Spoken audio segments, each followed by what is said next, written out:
Breakups കഴിഞ്ഞ് ജീവിതം തകർന്നു പോയി എന്ന് വിശ്വസിച്ചിരിക്കുകയാണോ നിങ്ങൾ? വേദനയും വിഷമങ്ങളും ഡിപ്രഷനും ഒക്കെ നോർമലാണ് കേട്ടോ. അതിൽ നിന്ന് പുറത്ത് കടക്കുക തന്നെ വേണം. നിങ്ങളുടെ ബ്രേക്കപ്സ് ഇതൊന്നിന്റെ അവസാനമല്ല, അത് നമ്മുടെ പുതിയൊരു ജീവിതത്തിലേക്കുള്ള ആരംഭമാണ് കേട്ടോ. സാധാരണഗതിയിൽ പുരുഷന്മാർക്കാണ് ഇതിൽ നിന്ന് പുറത്തു വരാനായിട്ട് കൂടുതൽ സമയം എടുത്ത് കണ്ടുവരുന്നത്. ചുരുക്കം ചില സ്ത്രീകൾക്കും അങ്ങനെയുള്ള പ്രശ്നങ്ങളുണ്ട്.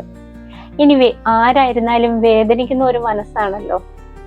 ഞാൻ ഇതിന്റെ സ്റ്റാറ്റിസ്റ്റിക്സ് ഒന്നും പറയുന്നില്ല, മറിച്ച് എന്താണ് പ്രശ്നം വെച്ചാൽ ആര് വേദനയിൽ കഴിഞ്ഞാലും നമുക്ക് അവിടുന്ന് പുറത്തു കടക്കേണ്ടതായിട്ടുണ്ട്. ഓക്കെ, അപ്പം നമ്മളെ തന്നെ ഒന്ന് മനസ്സിലാക്കുക. നമ്മുടെ വേദനകള്, വിഷമങ്ങള് ഇതെല്ലാം ഒന്ന് തുറന്നു പറയുവാനായിട്ട് ഒരു മനസ്സ് കാണിക്കുക കേട്ടോ.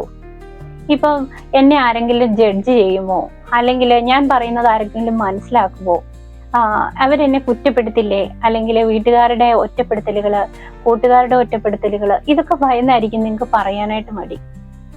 സാരമില്ല കേട്ടോ, നിങ്ങൾക്ക് വിശ്വാസമുള്ള ഒരു വ്യക്തിനെ കണ്ടെത്തി നിങ്ങൾ സംസാരിക്കുക. തീർച്ചയായിട്ടും നിങ്ങൾക്ക് ഇതിൽ നിന്ന് പുറത്തു കിടക്കുവാനായിട്ട് സാധിക്കും. ഈ സമയങ്ങളിൽ നിങ്ങൾക്ക് ഏറ്റവും കൂടുതൽ നിങ്ങളെ തന്നെ കുറ്റപ്പെടുത്തുന്ന ഒരവസ്ഥയുണ്ടാവും. അതിൽ നിന്ന് പുറത്തു വരാമെങ്കിൽ മാത്രമേ നമുക്ക് ഇതിന്റെ ഒരു പകുതി വഴി നടക്കാനായിട്ട് പറ്റുള്ളൂ. സെൽഫ് ലവ്, അത് നിങ്ങൾ പ്രാക്ടീസ് ചെയ്യണം. നിങ്ങൾക്ക് പ്രശ്നങ്ങൾ ഉണ്ടായി, അല്ലെങ്കിൽ ഒരു സ്നേഹബന്ധത്തിലായി, അതിൽ നിന്ന് ബ്രേക്കപ്സ് നിങ്ങൾക്ക് വന്നു, അത് അക്സെപ്റ്റ് ചെയ്യുക.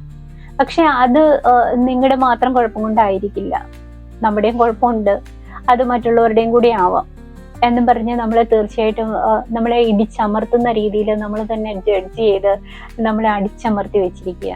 ആ ഒരു കൂട്ടിൽ നിന്ന് നിങ്ങൾ പുറത്ത് കിടക്കണം കേട്ടോ. സെൽഫ് ലവ് പ്രാക്ടീസ് ചെയ്യണം. എന്താണ് സെൽഫ് ലവ്, എങ്ങനെയാണത് പ്രാക്ടീസ് ചെയ്യാം, അതൊക്കെ ഞാൻ പറഞ്ഞു തരാം കേട്ടോ. ഓക്കെ, പിന്നീട് ഒരു കാര്യം കൂടെ മനസ്സിലാക്കുക. ഈ പ്രശ്നങ്ങളെല്ലാം മാറി മറിഞ്ഞു ഇല്ലേ, പക്ഷെ നിങ്ങൾ മാത്രം അതിൽ നിന്ന് പുറത്തു വന്നിട്ടില്ല. നിങ്ങളുടെ ഒപ്പം ഉണ്ടായിരുന്ന വ്യക്തി, അവരിതെല്ലാം മറന്ന് മറ്റൊരു ജീവിതത്തിലേക്ക് കടന്നിട്ടുണ്ടാവാം.